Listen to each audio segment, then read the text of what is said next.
वालेकुम। I hope आप सब खैरियत से होंगे। आज का जो हमारा टॉपिक है वो सी प्रोग्राम से रिलेटेड है। आज हम देखेंगे कि सी में प्रोग्राम कैसे लिखा जाता है।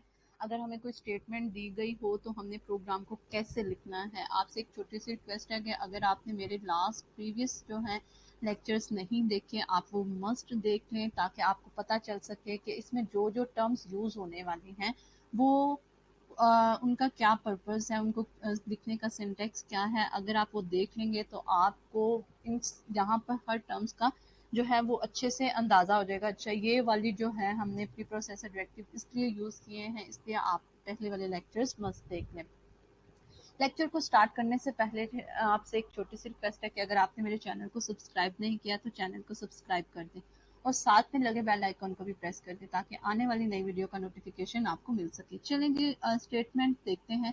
सबसे पहले हमने क्या करना होता है, इस स्टेटमेंट को जो है वो अच्छे से समझना होता है, उसको अच्छे से रीड करना है, हमने अंडरस्टैंड करना है कि हमने कितने वेरिएबल्स लेने हैं, यहाँ पे कौन कौन सा फंक्शन जो है वो यूज़ होने वाला है। ये सब कुछ आपको स्टेटमेंट से पता चल जाता है। चलिए जी स्टार्ट करते हैं। Write a program to find the area of triangle. चलिए जी हमने प्रोग्राम लिखना है जिसमें हमने क्या करना है जी, ट्राइंगल का एरिया जो है वो फाइंड करना है। ये बात हमें समझ आ गई कि जो हम प्रोग्राम लिखने वाले हैं उसमें क्या करने वाले हैं कि ट्राइंगल का एरिया जो है फाइंड करना है। When three sides A B and C of the triangle are given, जब कह रहे हैं कि हमें थ्री साइड्स जो है ए बी सी गिवन होंगी। अच्छा, use appropriate statement to input the values of A B and C from keyboard. अच्छा जी, अब वो क्या कह रहे हैं, इनपुट। इनपुट का जो है वर्ड आ गया, इसका क्या मतलब है कि हमने इनपुट लेनी है, यूजर ने कोई इनपुट देनी है तो उसके लिए इनपुट लेने के लिए हमें पता है कि हम कौन सा फंक्शन यूज करते हैं, स्कैन एफ का फंक्शन जो है वो यूज किया जाता है। ये भी बात समझ आ गई कि हमने जो है वो स्कैन एफ का फंक्शन भी यूज करना है। उसके बाद क्या जी, formula for the area of triangle. उन्होंने सिंपल जी हमें फॉर्मूला भी बता दिया हुआ है एरिया का कि आपने ये वाला एरिया का फॉर्मूला है जो आपने यूज करके अपने कैलकुलेशन परफॉर्म करनी है। ठीक है, इसके बाद क्या है जी, अब देख लेते हैं। अब हमारा आता है कि हमने कितने, ये भी बता दिया हुआ इन्होंने, कितने हमें वेरिएबल्स देखने हैं ना, अब कितने वेरिएबल्स हमने डिक्लेयर करने पड़ेंगे। पहला वेरिएबल कौन सा होगा जी, हमने यहाँ पे देखे when three sides A B and C. ये देखिए इनपुट हमने कितनी वैल्यूज लेनी है, A B and C from keyboard. ठीक है, वो कह रहे हैं कि वैल्यूज आपने ए बी सी की जो है वो यूजर से लेनी है, तो अंडरस्टूड है कि यही हमारे क्या है, वेरिएबल्स हैं। ठीक है, यही क्या है, हमारे वेरिएबल्स हैं। हमें पता चल गया वेरिएबल ए होगा, वेरिएबल का एक का नाम क्या होगा, ए बी और सी, तीन वेरिएबल होंगे। और मैंने बोला था कि जब हम इन पर कैलकुलेशन परफॉर्म करते हैं कोई, तो उसका भी तो हमने कोई जो रिजल्ट आता है तो उसको भी तो हमने किसी ना किसी वेरिएबल में सेव करना होता है। तो उस वेरिएबल का नेम क्या रखेंगे, हमने क्या फाइंड करना है जी, एरिया ऑफ ट्राइंगल। तो हम एरिया ऑफ ट्राइंगल भी वेरिएबल का नेम रख सकते हैं, लेकिन आपने देख लेने हैं वेरिएबल का नेम कैसे डिफाइन किया जाता है। वेरिएबल्स के रूल्स जो हैं वो डिफाइन किए हुए हैं मैंने लास्ट लेक्चर्स में, तो आप वो देख लीजिएगा। तब आपने वेरिएबल का नेम जो है वो आपने लिखना है। अच्छा, यहाँ पे मैं अब वेरिएबल का नेम जो है वो एरिया सिर्फ ले लेती हूँ। ठीक है, एरिया ले लिया मैंने कि मेरा जो भी रिजल्ट इसको कैलकुलेट करने के बाद रिजल्ट आएगा वो किस में सेव होगा, एरिया में। और उसके बाद देख लें इन्होंने एक एस भी यूज किया हुआ यहाँ पे। ठीक है, एस, एस को फाइंड करने के लिए देखें इन्होंने एस, यहाँ पे एस एस का यूज किया हुआ है। इन्होंने बताया हुआ है यहाँ पे कि एस की वैल्यू हमारे पास क्या होगी। ये देखिए, ये एस की वैल्यू बताई हुई है कि एस की वैल्यू हमारे पास कैसे आएगी, जब हम ए प्लस बी प्लस सी करेंगे और उसके बाद डिवाइड करेंगे टू से, उसका जो भी आंसर आएगा वो इन एस में हमने जो है वो लिखना है। ये वाले एस में हमने ये वाला जो है वो वैल्यू लिखनी है, जो भी इसका आंसर आएगा। अब हमें ये भी पता चल गया कि अच्छा ये एस भी जो है वो हमारा यूज होने वाला है, तो फिर हमने इस एस को भी हमने वेरिएबल के तौर पर लेना है। ठीक है, इस एस को भी हमने वेरिएबल के तौर पर इनिशियलाइज करवाना है, डिक्लेयर करवाना है। ठीक है, अब हमारा प्रोग्राम स्टार्ट होता है। हमें पता है सबसे पहले हमने प्री प्रोसेसर डायरेक्टिव्स जो हैं वो मस्ट इंक्लूड करवानी होती हैं। stdio conio डॉट h, ये हेडर फाइल्स हैं, ये जो है ये हमने मस्ट इंक्लूड करवानी होती हैं। ठीक है, उसके बाद देखें अब पूरे प्रोग्राम में हमारे पास ये फर्स्ट टाइम आया है, ये जो फाइल है math.h, ये जो है हमारे पास हेडर फाइल जो है ये फर्स्ट टाइम आई है। ये हमने इसलिए यहाँ पर लिखी है, मैंने आपको बताया था कि जो भी हमारे पास फंक्शंस यूज होते हैं, जैसे स्कैन ऐप का फंक्शन है, प्रिंट ऐप का फंक्शन है, गेट cs क्लियर स्क्रीन का फंक्शन है, इन सब की डेफिनेशन इन दोनों फाइल्स में सेव है। ठीक है, इनकी डेफिनेशन इन फाइल्स में सेव है। अब हमने देखें आपके प्रोग्राम में उन्होंने आपको ये फॉर्मूला दिया हुआ है। ठीक है, ये फॉर्मूले के तहत आपने अपने प्रोग्राम को जो है वो आंसर, इस प्रोग्राम का आंसर निकालना है। तो इस का जो हमने इन्होंने हमें ये हमें फार्मूला दिया हुआ है। अब ये फार्मूला जो है वो किस फाइल में लिखा गया है?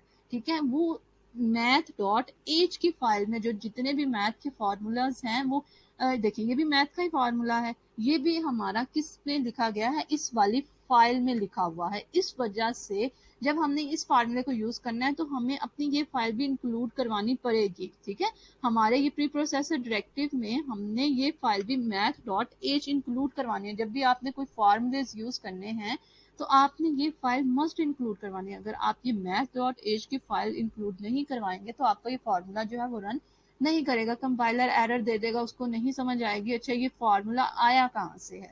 इस वजह से मैथ के जितने भी फार्मूलेज आप यूज करेंगे वो इस फाइल में लिखे जा चुके हैं, उनकी सारी डेफिनेशन जो है वो इस फाइल में, इसलिए इस फाइल को हमने अपने प्री प्रोसेसर डायरेक्टिव में इंक्लूड करवाई है। ठीक है, उसके बाद हमारा जी स्टार्ट फंक्शन जो है, मेन फंक्शन जो है वो स्टार्ट हो गया। मेन फंक्शन हमने मस्त लिखना होता है, ब्रैकेट स्टार्ट हो गई, हमें पता चल गया जी। अब हमने क्या ले ली जी, वेरिएबल्स जो है वो हमने ले लिए, उनकी वैल्यूज जो है सबसे पहले वेरिएबल्स को डिक्लेयर करवाना है। वेरिएबल को हमने, वेरिएबल की डाटा टाइप क्या ली है? फ्लोट। आप इंटीजर भी ले सकते हैं, लेकिन हमने बाई चांस फ्लोट ले लिए कि अगर कोई यूजर पॉइंट में वैल्यू एंटर करवाना चाहे साइड्स मतलब इनकी, तो वो पॉइंट्स पे भी वैल्यूज एंटर करवा सकता है। हमने फ्लोट में वैल्यू ले ली। ठीक है, फ्लोट हमने एक ए की भी डाटा टाइप फ्लोट रखी, बी की भी डाटा टाइप और सी की भी, मतलब तीनों वैल्यूज के डाटा टाइप हमने क्या रख दी? फ्लोट रख दी। उसके बाद मैंने आपको ऊपर बोला था कि हम एक वेरिएबल एस भी डिक्लेयर करवाने वाले हैं। ठीक है, एस क्यों डिक्लेयर करवाने वाले हैं? क्योंकि ये हमारे फंक्शन में जो है वो एस यूज हो रहा है और एस को फाइंड करने का ये फार्मूला है। तो हमने जो भी वेरिएबल हमने ये मतलब कोई भी वर्ड लिखते हैं तो उसको हमने वेरिएबल में स्टोर करवाना होता है उसके रिजल्ट को। ठीक है, अब एस सिंपल हम एस नहीं लिख सकते अपने इस पूरे पूरे प्रोग्राम में। अगर ये एस को हम डिक्लेयर नहीं करवाएंगे तो क्या होगा? कंपाइलर हमें एरर दे देगा कि आपने इसकी डाटा टाइप तो बताई नहीं। इसलिए हमने इसकी डाटा टाइप भी बतानी है। इसकी डाटा टाइप हमने क्या रख दी? डबल रख दी। एरिया की भी डाटा टाइप हमने क्या रख दी? इसमें जो है वो हमारा रिजल्ट सेव होगा और इसमें एस में हमारा क्या पड़ा हुआ है जी, ये देखते हैं। एस में जो है वो हमारी ये जो है वैल्यू कैलकुलेट होने के बाद जो भी वैल्यू आएगी वो एस में पड़ी है। अगर हम इसको एस को डिक्लेयर नहीं करेंगे तो कंपाइलर हमें एरर दे देगा। उसके बाद हमने ये इसकी डाटा एस की भी डाटा टाइप बता दी, एरिया भी बता दिया जिसमें हमारा आके रिजल्ट सेव होगा। उसके बाद हमने क्लियर स्क्रीन लिखा। आप क्लियर स्क्रीन को फर्स्ट पे भी लिख सकते हैं और यहाँ पे भी लिख सकते हैं। उसके बाद जी हमने अब सारी वैल्यूज को एंटर करवाना है। अब प्रिंट ऐप के थ्रू जो है, स्कैन ऐप के थ्रू जो है, हम स्कैन ऐप के साथ जो है वो हम प्रिंट ऐप का फंक्शन ज़रूर यूज़ करते हैं ताकि हमें पता चल सके कि हमने कौन सी क्या वैल्यू एंटर करवानी है। प्रिंट ऐप का फंक्शन यूज़ किया, ब्रैकेट स्टार्ट हुई, डबल कोटेशन के अंदर जो भी आप सिंटेक्स लिखेंगे, टेक्स्ट लिखेंगे वो आपको जो स्क्रीन पर जो है वो डिस्प्ले होगा। अब आपने लिखा है एंटर साइड ए। ठीक है, एंटर करें आप साइड ए। उसके बाद हमने स्कैन ऐप के फंक्शन के थ्रू जो है ए की जो है वैल्यू एंटर करवाएंगे। स्कैन ऐप का फंक्शन लिखा, उसके बाद ब्रैकेट स्टार्ट हुई, जो उसके बाद हमने डबल कोटेशन के अंदर जो है वो फॉर्मेट स्पेसिफायर लिखना होता है। यहाँ पर वो वैल्यू लिखनी होती है जिसकी वैल्यू हमने जिसकी वैल्यू लेनी है। ठीक है, यहाँ पर हमने ए की वैल्यू जो है वो यूजर से लेनी है, यहाँ पर वो वैल्यू लिखेंगे। ठीक है, वेरिएबल का नेम लिखेंगे जिसकी वैल्यू हमने यूजर से लेनी है। अब एम्परसेंट का साइन जो है वो मस्ट लगाना होता है। ये हमारा एड्रेस ऑपरेटर है जो कि बताता है कि मेमोरी में आपके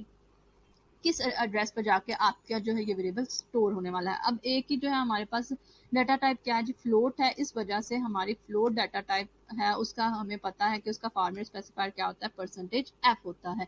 ठीक है, अब उसने वैल्यू क्या एंटर कर दी, 10 एंटर कर दी। उसके बाद प्रिंट एफ का फंक्शन, इसमें हमने बी की वैल्यू एंटर करवा ली।